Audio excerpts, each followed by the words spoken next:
sebelum yang bersangkutan mengajukan kasasi meninggal. Ini kan dua hal yang berbeda sebetulnya antara penerima dan pemberi ya. Jadi tidak ada kelirunya manakala kita melakukan penetapan tersangka dalam kasus NMB ini. Nasib perkara Lukas NMB, bagaimana gitu? Untuk PPU-nya masih terus dilakukan kajian-kajian dari teman-teman di penyidikan. Apakah itu juga bisa beralih kepada pihak-pihak lain yang bersangkutan dengan perkara dimaksud. Sementara untuk perkara produk putusannya, kita ada dua perkara yang kita hadapi sekarang, yaitu ada perkara Lukas NMB sebelum yang bersangkutan mengajukan kasasi meninggal. Ada satunya lagi ini, perkara pengadaan tanah kuburan juga ini. Tahu-tahu orangnya meninggal juga gitu. Januar Anwar ya. Kalau yang ini kasasi meninggal, kami mencoba untuk berhati-hati dalam penanganan ini. Kami akan meminta fatwa Mahkamah Agung sesuai instrumen pasal 79 Undang-Undang 1485/3/2009 tentang Mahkamah Agung yang memungkinkan kita mengajukan permintaan fatwa kepada mereka terhadap problem-problem hukum yang barangkali belum bisa kita sikapi. Terkait dengan apa? LE sudah meninggal, kenapa pemberinya tidak atau kasusnya ditutup? Nah, kalau pidana itu kan tanggung jawab melekat pada pribadi, ya.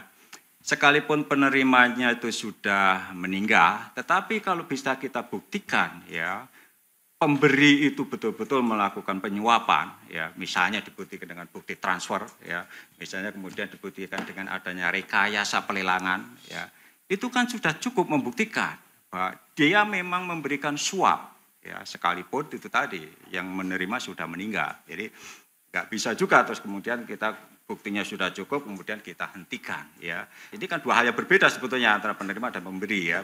Sekali lagi, ya, terkait dengan kerugian negara kalau terbukti bisa dituntut juga lewat jaksa pengacara negara, ya kan seperti itu. Bisa dituntut, bukan berhenti dalam arti kasus ditutup selesai, enggak. Kalau itu ternyata merugikan keuangan negara, tetap bisa kita tuntut, kan begitu.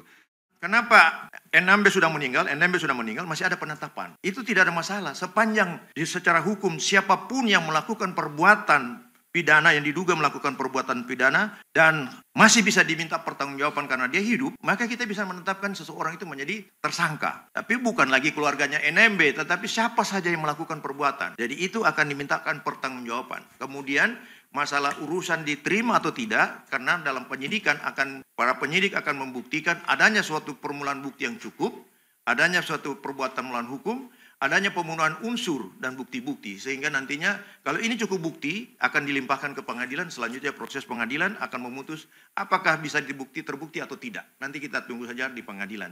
Jadi tidak ada kelirunya manakala kita melakukan penetapan tersangka terhadap dalam kasus NMB ini. Kalau ada larangan, saya belum mendapatkan referensi di mana aturan yang melarang bahwa ketika seseorang meninggal dalam perkara yang sama, orang lain tidak boleh dijadikan tersangka.